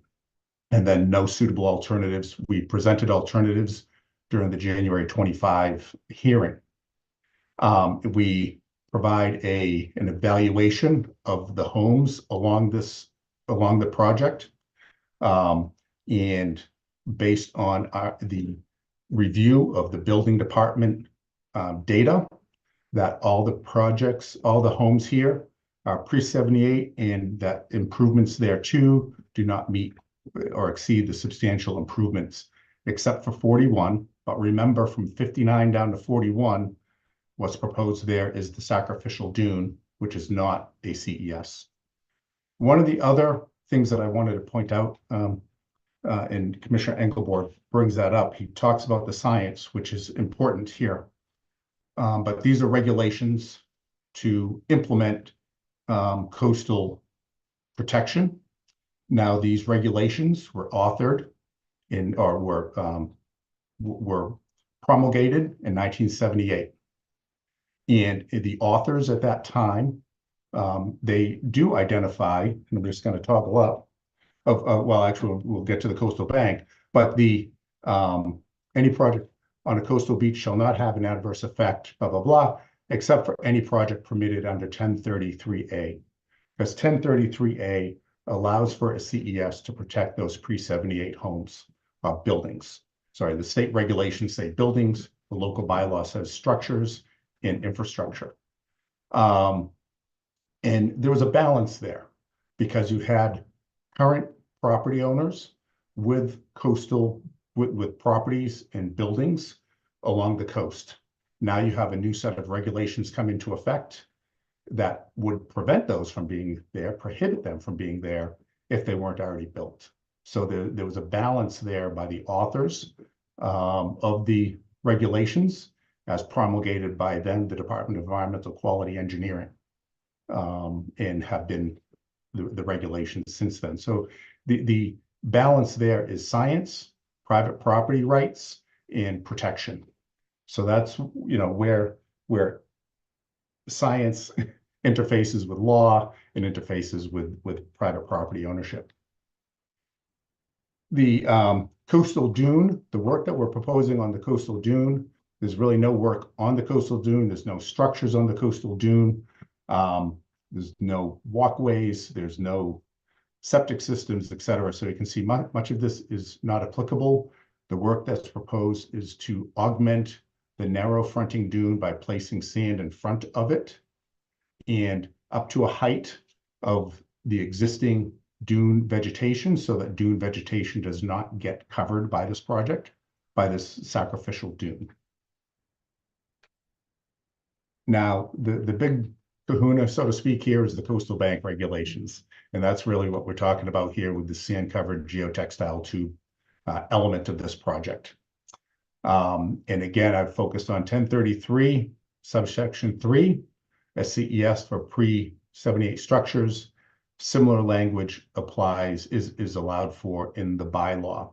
So the Wetland Protection Act regulations in the bylaw, there's not a perfect, they're not word for word verbatim the same, but they're similar in their message. The CES is only allowed for pre-78 structures.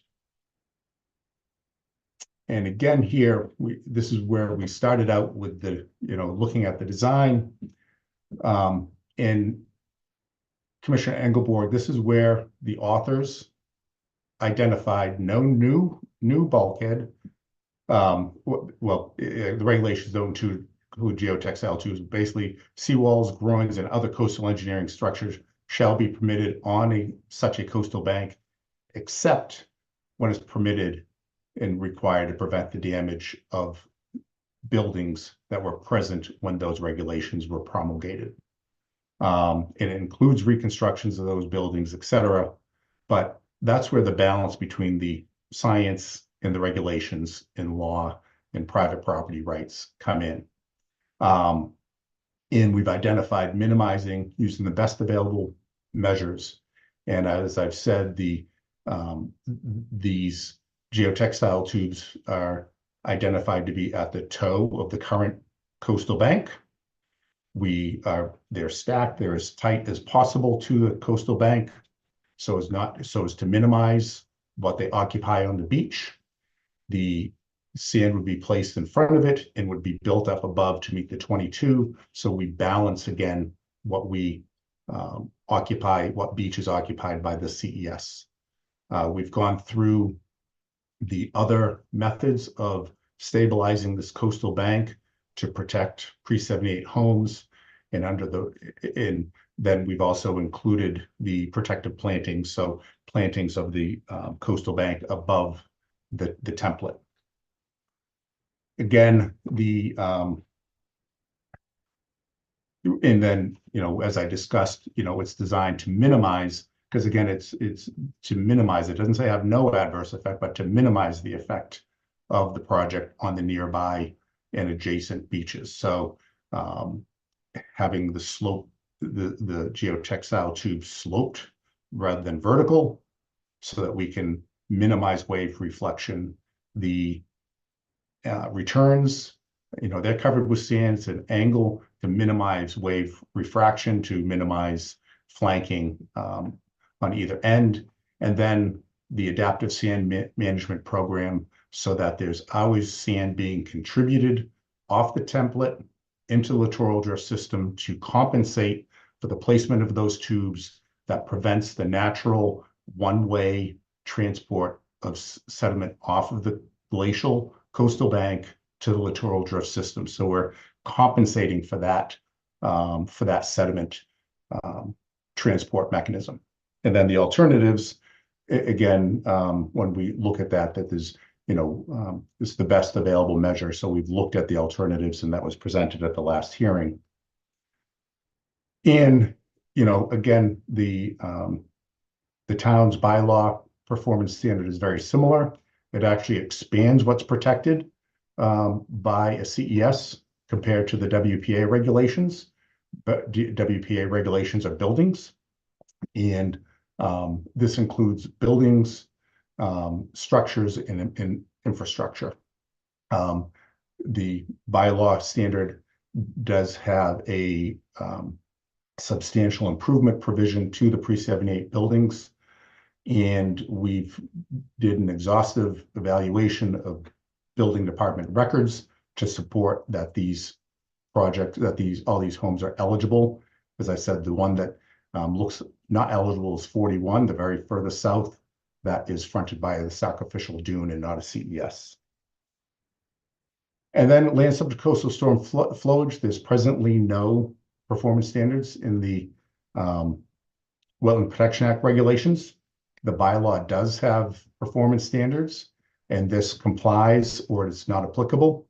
Again, a coastal bank is significant storm damage prevention and flood control by providing the tow protection. The types of tow protection are here to contain the floodwaters in terms of, providing, flood protection interest of the act and value of the bylaw. So with that, we took 2 nights, but we wanted to kind of follow through a typical notice of intent presentation where we identify the purpose and need, describe the project, give the background for the need for the project, the evaluation that was presented last time by Mr. Thompson of how the analysis was done to size it.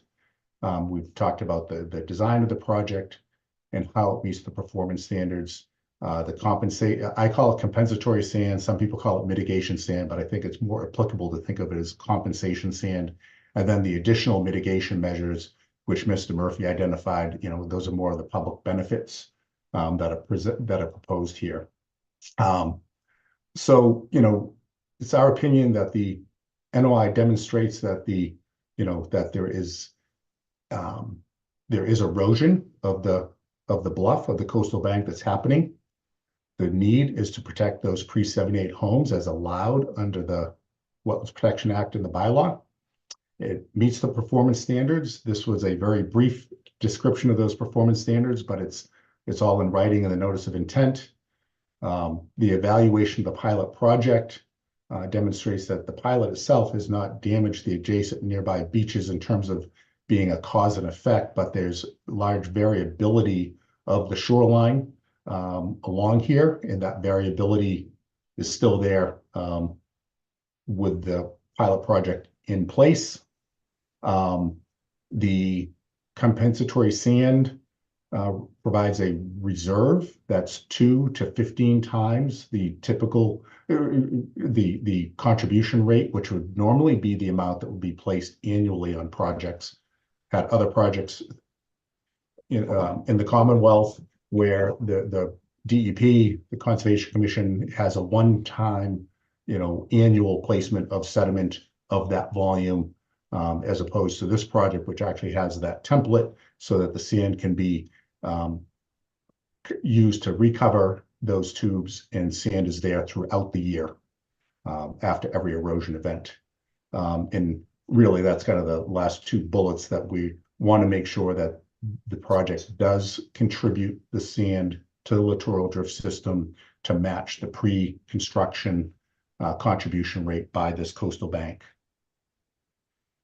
And then some of the, having worked on this for, a few iterations now, and what we, some of the key questions that have come up for the shoreline protection here, the tow protection of this coastal bank, is the project area eligible for protection by a CES? Yes, there are pre-78 buildings all along here. There are some vacant lots. There are gaps in the idea of a gap lot. We've described that, and DEP has allowed the construction of CESs across gap lots to maintain a continuous tow protection. We've also, in terms of, so the gaps are there, so we don't have weak points along this tow protection. The sand covered geotubes, are they the right measure of tow protection? And we've looked at the alternatives analysis, and we see that this is a measure that was allowed, it was constructed, and it effectively does its job of halting retreat of the coastal bank. The Arcadis study also looked at the alternatives along here and identified that this is the midterm solution to protect this coastal bank while the long-term program advances and moves forward. But to protect the homes, the infrastructure, the street, tow protection is a effective way. The compensatory sand volume is calculated. It's consistent with the other projects on Nantucket. It's also consistent with the methods that are used throughout the Commonwealth for shoreline stabilization projects. We have a stronger monitoring, maintenance, and reporting system identified in the O&M manual. Again, that was a collaboration of the applicants of the town and SBPF, and the town's consultant, Arcadis, was involved with that development, that O&M manual. And in section 7, we identify how this protects the interests of storm damage prevention and flood control by meeting the performance standards. The regulations essentially say that projects that meet the performance standards are determined to protect the interests of those resource areas. With that, and wrapping up our presentation of the project, it's a lot to digest. I know it's 2 nights. Most projects, it's brief, and then you move on to your deliberation and questions and answers. But we appreciate all the commissioners' time and attention to the details that are presented in the last 2 nights for this notice of intent. And Attorney Cohen just wanted to just have a brief closing statement. Thank you, Dwight. Steve? So in the interest of time, I'm going to just say that I think that we have presented that there's total compliance with the bylaw. And I think that there's going to be some, back and forth with the commission about the details of that we don't necessarily need to go through today. But I think that it's really important for us to focus on scheduling and narrowing down to the commission, getting opponents to make their presentations, and then narrowing down for the commission what the existing questions are. There's probably 30 or 40 issues here, of which maybe 3 to 5 really need time spent on them. And I think that it'd be great if the commission could administratively, get us to the right place on those issues. Thank you. Thank you, Stephen. So could you basically stop the screen share, Will, so that I can see people? Thank you. So yes, I was going to say, if there are not immediate questions, then I was going to suggest that a few members of the public ask questions. But Seth? Thank you, Mr. Chair, and thank you to all the project representatives for being here and submitting such a thorough presentation. I do have a few general comments before we do some of the items that are being requested. Just in response to Mr. Nyland's comments related to the order of conditions for the previous project. I'm sure he knows this both as an attorney and as a member of a conservation commission, but there's no such thing as precedent within wetlands permitting. The actions of past commissions don't bind future commissions to take any action.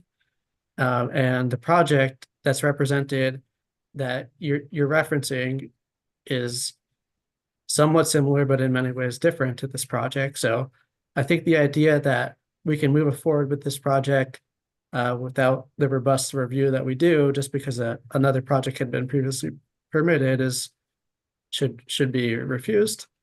And then just generally, I know Mr. Dunk spoke on this a little bit, But I don't think we can do this blanket statement of just saying this project is in compliance with the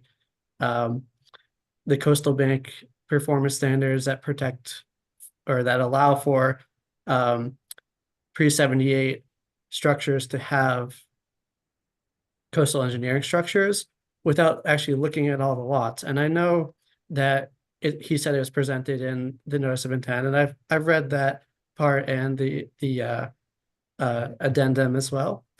And there's a lot of vacant lots.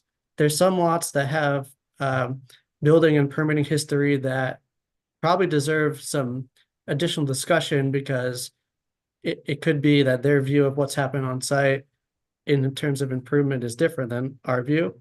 So I do think we need to look into each lot, or at least the lots that are in question. Some of them are clearly pre-1978 structures with no objections, and some of them are not. And I also think the assertion that DEP allows for gap lots to be protected is not really based on a lot of permitting history or case law. I know in the past the applicants has said it is, but there's such a limited amount of projects that support that assumption that we really need to delve into that a little bit deeper. So I just like to say that I think there are probably, unfortunately, 30 or 40 things that are relevant here. And I think it would be not in the public or the commission or the applicant's interest to just smooth over those and talk about 3 or 5. In order to do a robust review of this project, we need to talk about everything that's relevant. I'll just end with saying that the job of conservation commissions is, when they hear applications, to ensure that all resource areas and all performance standards are considered, and that the performance standards are met and protected. We can't, it's outside of our ability to permit a structure that protects one resource area at the expense of a different resource area. And I know that the applicants here have argued that that's not what they believe the case to be. But we need to prove beyond a doubt that the project not only just protects the coastal bank, but is in the interests of all the resource areas presented. Thank you. Thank you, Seth. So I'm going to actually ask people who've presented letters to us to if they wish to present their case. So I see Dennis Murphy. Dennis, how would you like to proceed? Thank you, Mr. Chair, and good evening, everyone. I don't have much to say. There's a lot I could say. I appreciate the history lesson going back to before the Civil War about the shoreline changes. I'm sorry that you had to have a lot of attention devoted to the Green Hill property. The Green Hills also are residents of Nantucket and have an interest in preserving the beach, not just their own property. For that reason, they have retained an expert, Dr. Dave Kriebel, who those of you who were on last time around may remember him. We have him here tonight. He's done a pretty important report that, instead of focusing on the Green Hill property, actually focuses on the public beach. And so I thought that I would be the best use of the commission and everyone else's time if we heard from Dave Kriebel. Thank you, Dennis. Dr. Kriebel? Well, thank you, Mr. Chair, and thank you, commissioners. It's a pleasure to be with you tonight. May I just ask you to give a brief summary of your curriculum vitae for all of us? Well, the brief part is I was a professor at the U.S. Naval Academy in ocean and coastal engineering for 34 years, and retired a few years ago, and now do independent consulting with clients all over the country. So Thank you. Mr. Chair, I have slides that could go through my reports that I sent, and I'd be happy to share those if I could share the screen. Absolutely. All right, thank you very much. Let's make sure we get the right one. Let's see.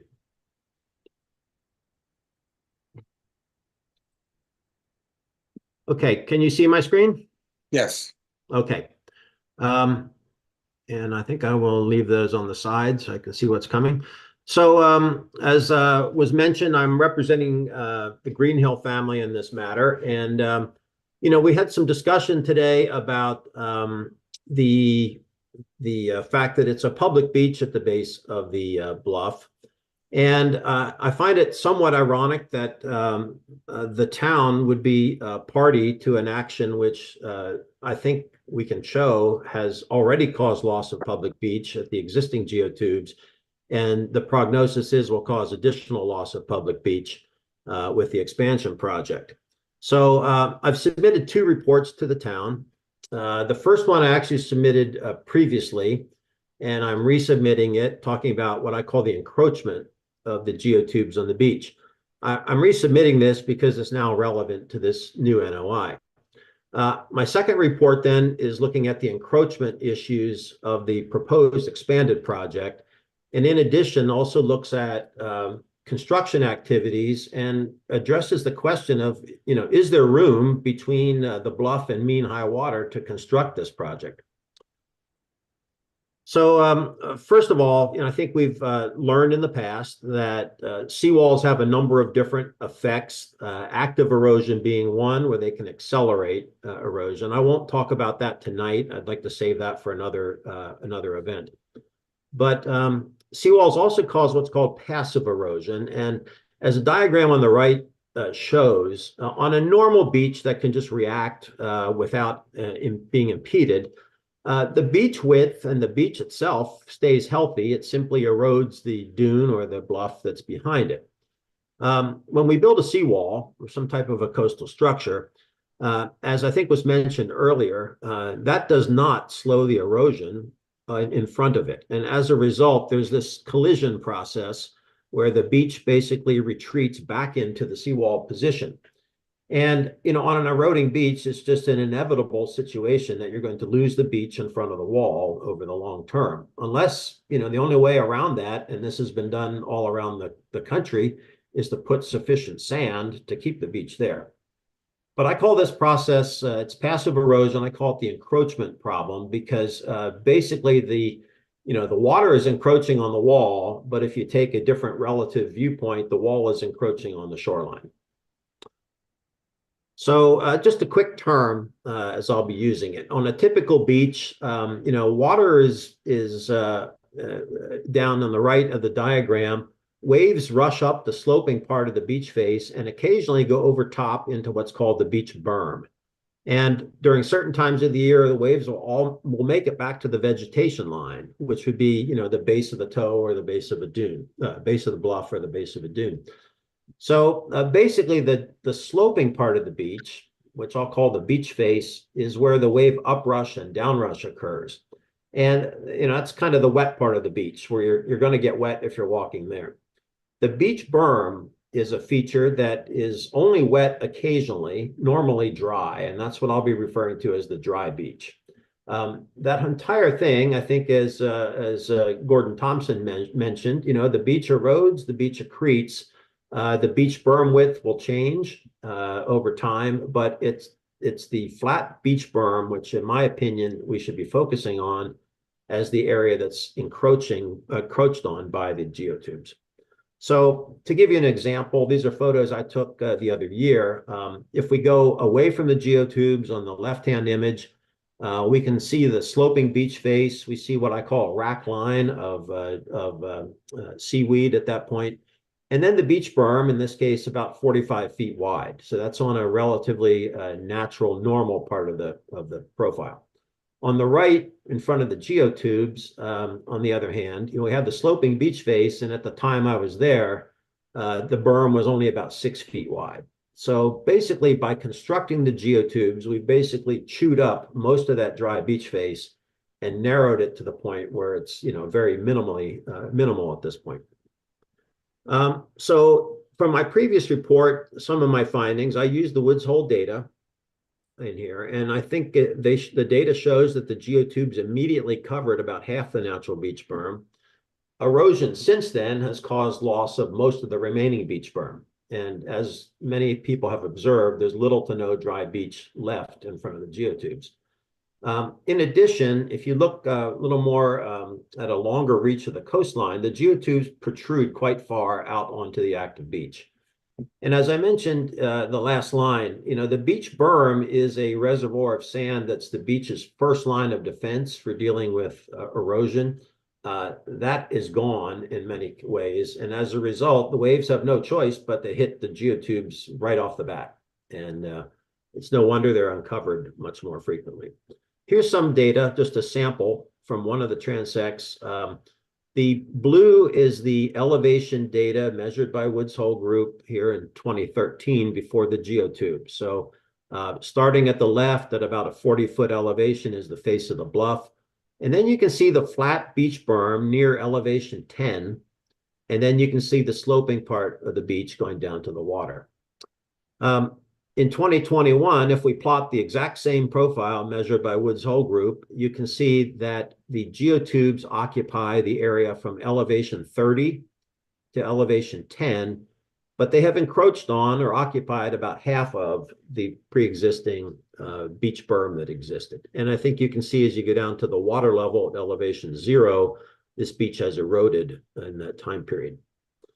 It gets a little more interesting if you start to look at how the profiles differ spatially. So the first thing I did here was I took all the natural profiles south of the geotubes and north of the geotubes, measured by Woods Hole Group, and averaged them to determine a characteristic beach shape. So the red and the dark blue profile shapes are essentially the averages of what the beaches look like north and south of the geotubes, and they're remarkably similar. Both of them have a sloping section rising up to about elevation 10 and then going back to the toe of the bluff. On the other hand, when you align all these profiles at the shoreline and plot the geotube profiles, I think you can see immediately that those have encroached quite far out onto the beach, covered up almost the entire horizontal flat beach berm in this location. And it's maybe a little more Mr. Chairman, could I ask a process question very quickly? Was this highly technical, very long presentation submitted in advance in accordance with the rules that you laid out? Stephen, I haven't laid I think out the answer is any no. hard and fast rules, and I'd like Dr. Kriebel to continue. So, okay. Well, if need be, I'd you. be happy to share the screen of my report. It's just a little more dry. They're the same images. No, please continue, Dr. Kriebel. Okay. Thank you. Well, this is a three-dimensional plot of all the transects that Woods Hole Group measured. This is for a particular date and time, lined up at the shoreline. And the blue is the sloping, what we call the wet beach. The green is sort of the flat, dry beach. And then the yellow is just the base, the first couple feet of the bluff.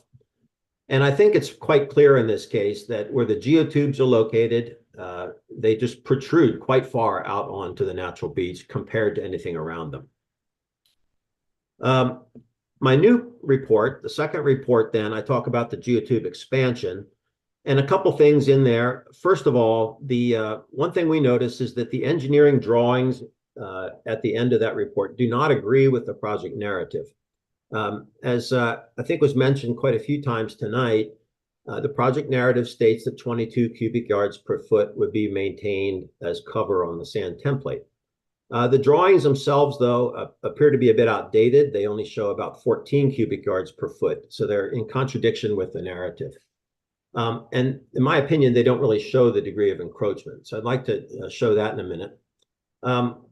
What I did find, though, looking at Woods Hole Group data, is that the construction of geotubes will likely cover most of the dry beach. By my calculation, they would cover about 68 to 100% of the dry beach width across the length of the project.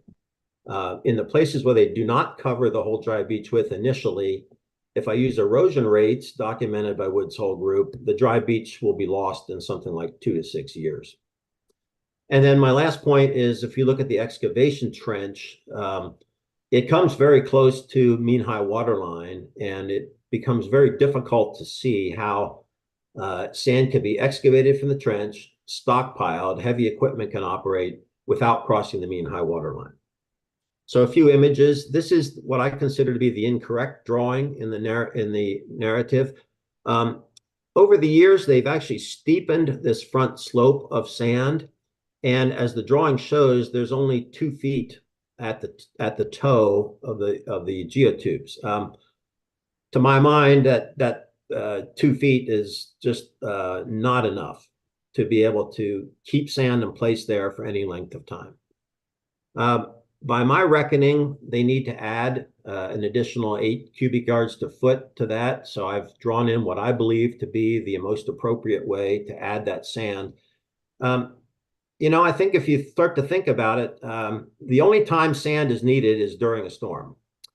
It's not needed a week later. So the sand has to be able to be mobilized and activated by waves. It needs to be in front of the system, not on top of it. Another way to look at that is if you put the sand on top, why not put it just up at the top of the bluff, or why not just leave it in the sand pit? It's the same thing. It's not available at the time when it's most needed. So in my opinion, to get the extra sand to meet the 22 cubic yards per linear foot, it must be placed as shown, which advances it by about 10 or 11 feet compared to what the drawing showed. But here's what my drawings look like for a couple locations. I've used the 2022 Woods Hole Group survey to get the beach characteristics. I've tried to follow the dimensions of the geotubes as indicated, and drawn in brown what I believe the sand template should look like. And with my blue arrow, I'm trying to identify from the base of the bluff to the edge of that, where the flat part of the beach meets the sloping part of the beach. In the top instance, about 57 feet. That's the dry beach width at the start of the project. Once the project is built, that's reduced considerably because the project occupies about 47 feet of that, leaving only about 10 feet in front. And similar result on the case at the bottom. So excuse me, I've looked up of the various transects in this area. The table's a bit busy, but we've looked at the initial beach width, what I call the encroachment from construction, and I've highlighted the percentage of the dry beach that would be covered. And in this case, it looks to me like between 68 and 100% of the dry beach width is going to be covered instantly, lost for the public. In those cases where there is dry beach remaining, if I look at endpoint erosion rates from the Woods Hole Group reports, we can estimate how many years it will take for the beach to retreat that distance, and it's something on the order of 2 to 6 years. So the second question I looked at is, can we build this without impacting mean high water? We've seen pictures of construction with the sand stockpile, heavy equipment operating. So what I've tried to do is look at the dimensions of this excavation trench. And so I've indicated at the top on image where the excavation trench might be. And we can see that when that comes out to intersect the actual beach, we might, in this case, only have about 12 feet of horizontal distance between the top of the excavation trench and mean high water. In the bottom image, then, I'm kind of playing a what-if game. If I could take the top, you can highlight in light yellow the volume of sand that has to be excavated. And in the bottom, I've really just kind of flipped it over to see if we could fit it in that location. And clearly, it goes well beyond mean high water. To my mind, some of this is also indicated in the design drawings that were provided. The design drawings in the gray shaded area show the excavation trench. I've added in here in yellow what I believe is roughly the mean high water line. And I think you can see that the excavation trench either touches or crosses the mean high water line in quite a few places. Now, that does not account for the sand stockpile. That's just simply the excavation trench relative to mean high water. So I think as I look at this, I think if I were making recommendations to the Conservation Commission, they would be something like this. I think the applicant really should update the narrative and address this loss of dry beach. And I don't believe that's addressed so far in the NOI. I believe the engineering drawings have to be corrected so that they match the narrative with the 22 cubic yards per linear foot of cover. I believe there should be scale drawings at each transect. Right now, the drawing package just has typical, but I think what I've seen, and I have in my report, is that there are differences from transect to transect that Woods Hole group measures. So it'd be useful to have results at every transect. Along the way, it's evident that the topographic survey is outdated. The last survey, I believe, was December 22. So we've now gone more than 1 year without a survey, and that should be updated, and then everything reflect those updated data. I believe we should address the expected future erosion. The NOI does have graphs that show the erosion rates at different places, but it never addresses the impact of those erosion rates on the project. And then lastly, I think the NOI really doesn't address the impacts to the mean high water line. And in my opinion, that there should be scale drawings that show where the sand goes. They should show the excavation trench, the likely stockpile, where heavy equipment operates. So with that, I thank the commission for their time, and I will stop the share and ask if there are any questions, Mr. Chair. Thank you, Dr. Kriebel. Are there any questions from commissioners? Joe? You're muted, sir. I have a comment for Dr. Kreibel, and that is I read both of his reports over this past weekend. They're very well written and raise a lot of really important questions. He did a great job on that. And that, I think, is the counter side to the pros. That's the con versus the pros, but very well done. Thank you. Thank you. Any questions? I have one question, Dr. Kriebel, and that is, I don't quite know how to phrase it because I'm not a scientist, but could you address the loss? Is there any loss of micro and megafauna and their role in the littoral system? Or perhaps I should phrase it, is there an impact on the interstitial fauna of marine sands? Take your pick, but help me out. You know, Mr. Chair, if I were in a court of law, I'd say you just went outside of my zone of expertise. So okay, I may pass on that one, but okay. You know, just generically, obviously, you're having an impact on the entire active beach, everything from the water up to the toe of the bluff. So there are impacts, and they'll impact whatever is there. Okay, well, thank you. So are there? I can't see other members of the public. Yes, Dennis. Thank you. I just wanted to respond briefly to Attorney Cohen. Dr. Kriebel's report was submitted to the commission last week. I as a professional courtesy, I copied Attorney Cohen. I didn't know that Attorney Nyland was involved. He's the 5th or 6th attorney for SBPF. I'll copy him going forward. I understand, Chip, you might have submitted a letter in response to mine, and I'd appreciate it if you could send it to me. Thank you. So, Dennis, they're all posted. Dr.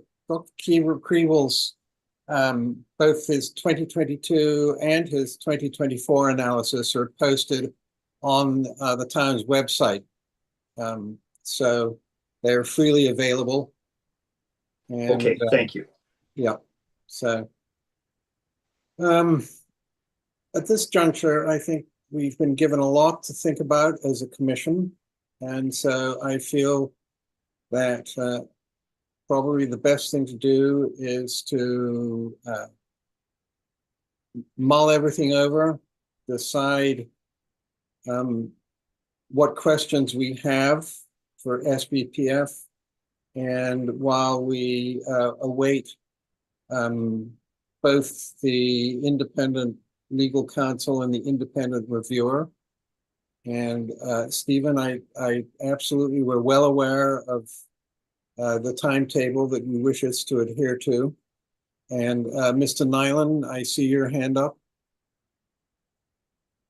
Yes, as you're wrapping up, I want to respond to Commissioner Engelborg because I didn't want this commission to go away believing that our position is because an earlier pilot project was approved by this commission, that means that this one should be approved as well. And if I didn't make that clear, I'm sorry I did, but that's certainly not our position. This is an entirely different project.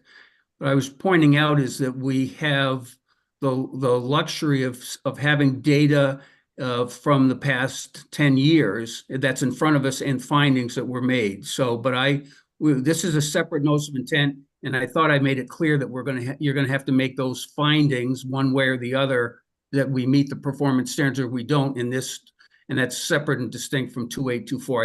I don't want commission members leaving believing that our position is that we're entitled to this project because of the pilot project.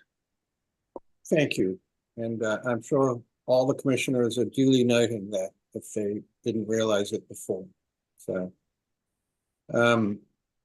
yes, Stephen. Sure, Mr. Chairman, I just want to try to get some clarity about how the commission wants to go forward in terms of scheduling meetings and selecting topics. So for example, Commissioner Engelborg said he wants to hear more about the pre-78 structures. That's fine. What we don't want to do is spend endless time on issues that the commission doesn't feel need to be addressed. Listen, you've said this before. Yeah. And what is going to happen is I'm going to discuss it with Jeff when he gets back. He's away for a week, and then he'll be in touch with you. We'll circulate a paper with fellow commissioners so that we can streamline this and make sure where we're going. Perfect. On March Thank the you. Thank you, Mr. Chair. I appreciate that clarification. And your concerns are registering. Thank you, sir. Yeah, absolutely. So on that note, we're going to move on to, so that's going to be continued until March the 7th. And then we now come to public meeting, discussion of request for independent legal counsel for SE 483736. Will, do you have an update at all? Yeah, very, very briefly. I actually am not even sure of the name of the independent counsel, but I know that Jeff had sent out a whole bunch of different requests, and we are waiting on our official proposal from the one positive respondent that we've had so far. So we don't have their official proposal yet, but we did have one respondent, and I'm hoping that we'll get that this week. Good. That would be a help. And then, so discussion of independent reviewer for SE 483736.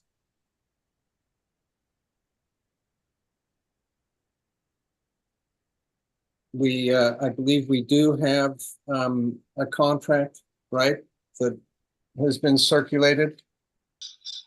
Yep, sorry, Ian. That's all right. We have one, I believe it's still a proposal. It's a proposed contract from Beta. We are waiting to hear back from a couple more. I personally would like the idea of seeing multiple proposals, but so far we have one. Good. And was it posted for commissioners to see? I believe so. Yeah. It was. It was? Okay, good. I believe so. Excuse me, Yes. I'm fumbling around for my paperwork and I can't find it. Please. What can I say? Just to clarify, Ian, if I may. Yes, please do. Thank you. I don't know that it was posted. I think it was circulated for commissioners. Any pending contracts need to go through a procurement and approval process. And as it's pertaining directly to the commission, that's why it was circulated to the commission. I don't know that it was publicly posted. And Vince, thank you for your correction, and that is what I meant. So if commissioners have any comments that they would like to, any feedback with Will and Jeff, please do so. So, and I think really at this point, I will, yes, Linda, and Dwight, if you would wait a moment, please, while Linda comments. Did George Pucci's rebuttal of the Green Hill group make it into the packet for everybody to see that one? No, did it? I believe it did. Then I whoops. think that should probably be sent out to the board members, the commission members individually, separately from all the rest of the stuff in the packet. It is part of the packet. Yeah, but can it be sent out just separately? Yes. Thank you. With Will obviously being the point of contact. Yep. Mike?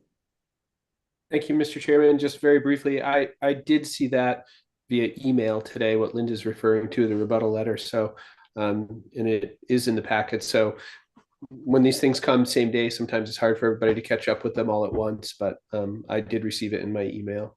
Thank you. Thank you. Dwight? I'm sorry, Dwight. I'm recognizing commissioners first, and they keep on popping their hands up. So.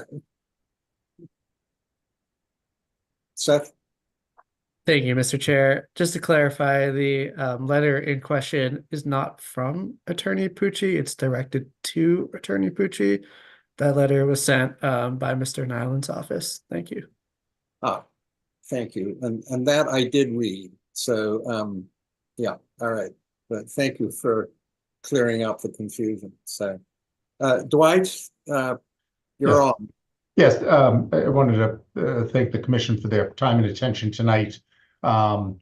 Just a couple of housekeeping pieces. We will provide a PDF of the presentation presented by SBPF. So the commission has that. We respectfully request that Dr. Kriebel provide a copy of his presentation as well to augment his written reports. And we do have the documents that have been the comments that have been submitted to the commission to date, that have been circulated through the packets.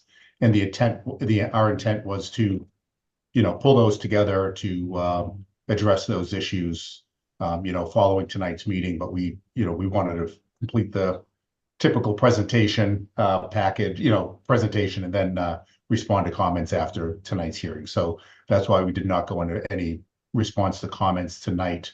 But we have seen those comments submitted to date, and we'll provide responses as applicable. Yes. Thank you. Mark?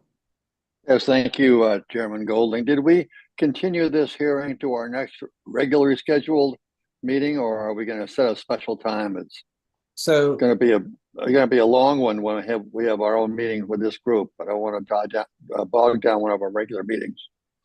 So, as I said to Stephen, I think this is something that we're going to discuss with Jeff going forward. And I would assume that since we have a March 14th would be probably set aside if everybody's schedule is allowed for a special SBPF meeting. And we'll be discussing that at our regular meeting on the 7th. So, thank you. Will, is there anything I've forgotten here? I don't believe so. All right. So I go watch, wallet, et cetera, et cetera. We didn't breeze over the discussion of removal order, did we? No, thank you. So the removal order, discussion of removal order for SE 482824. So that is scheduled for March the 7th, right? Do we want to extend it out, or should we leave it for the 7th? Vince, was that a thumbs up? That's what it's agreeing on the date. That's what I'm yeah. thumbs up for. Yeah, and Seth, Thank you, Mr. Chair. You mean that the discussion is scheduled for March 7th or the order is set to expire on I March 7th? think the order is set to expire, and so on March 7th, I assume that we'll be proposing that we advance it.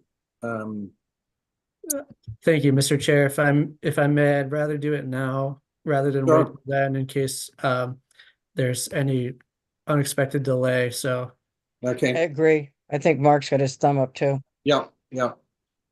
Okay, so the idea of wanting this whole process wrapped up by town meeting has been talked a lot about, and it's possible we'll be able to do that, it's possible not, but maybe we could extend the date of the removal order into early May. That would be how I'd like to proceed forward, and Will, maybe you can get us some dates of meetings to do that. so town meeting is May 7th on my calendar, if it's correct, and then we have a Concom meeting on May 9th. Would you like to extend it to May 9th? Or, I'll make a motion to extend the date till May 9th. okay, I'll second that motion, Mr. Chairman. thank you, Linda. By roll call vote, Mark Beal, Aye. Tim Brain, Aye. Seth Engelborg, Aye. Mike Mazzarelli, Aye. Joe Pandowski, Aye. Linda Williams, Aye. Ian Golding, aye. So with that, I'll entertain up. I won't because you have your hand up again, Seth. Sorry, just quickly, and thank you for recognizing me, Mr. Chair. So I know there is a request for legal services for this notice of intent. And there's also some questions that remain unanswered in relation to the removal plan documents that SPPF has submitted in relation to SE 2824. And I don't know, is it our intent where we're going to get answers to both those things under the same process, or is it going to be separate since they are somewhat separate issues? Thank you.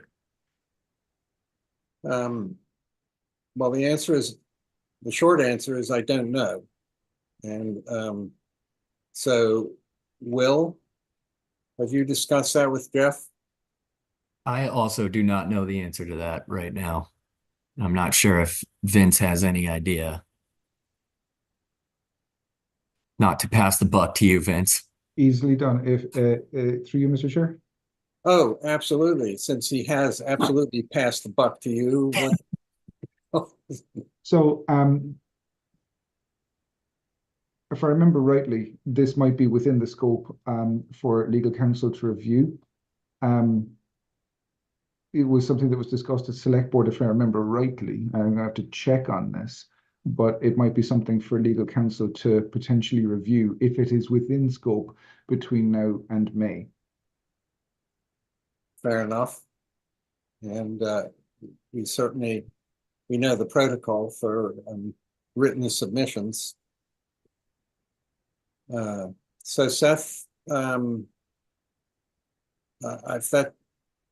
that doesn't really help, does it? So let's see what we can. Yeah, it helps enough, and we can confer with the other staff to see if they have an update. I would just say, though, at some point, independent of the notice of intent process for 3736, we do need to have follow-up discussions about the removal for 2824, because at this point we basically have fully designed documents, and we do need to make some discussions or decisions about what to do with those documents. Thank you. Okay. So Vince, you gave a presentation. I don't want to get off topic here, but you gave a presentation yesterday to the select board, didn't you, of preparedness? The alternative access. Right. Yeah, would you like an update on that presentation? Sure, please. Easily done. So working with Arcadis, we have looked at we're up to the 90% design phase for alternative access. It's a series of trackways that go from Sankaty Road in through private properties to give access, sewer and water. Like I said at Select Board last night, at the 60% design phase, we had lots of property owner comments. We've addressed those. At the 90%, we sent it out to the property owners and the stakeholders about 3 weeks ago.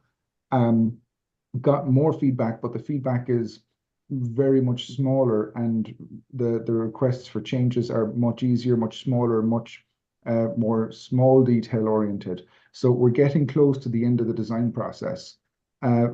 We are looking at timeframes of having it completed to 100%, seeking property owner approvals to move forward with bringing this to the Conservation Commission for planning, because we do need the property owners on board with this, and seeking easements. So this is something that we will hopefully have ready for the Concom in the spring.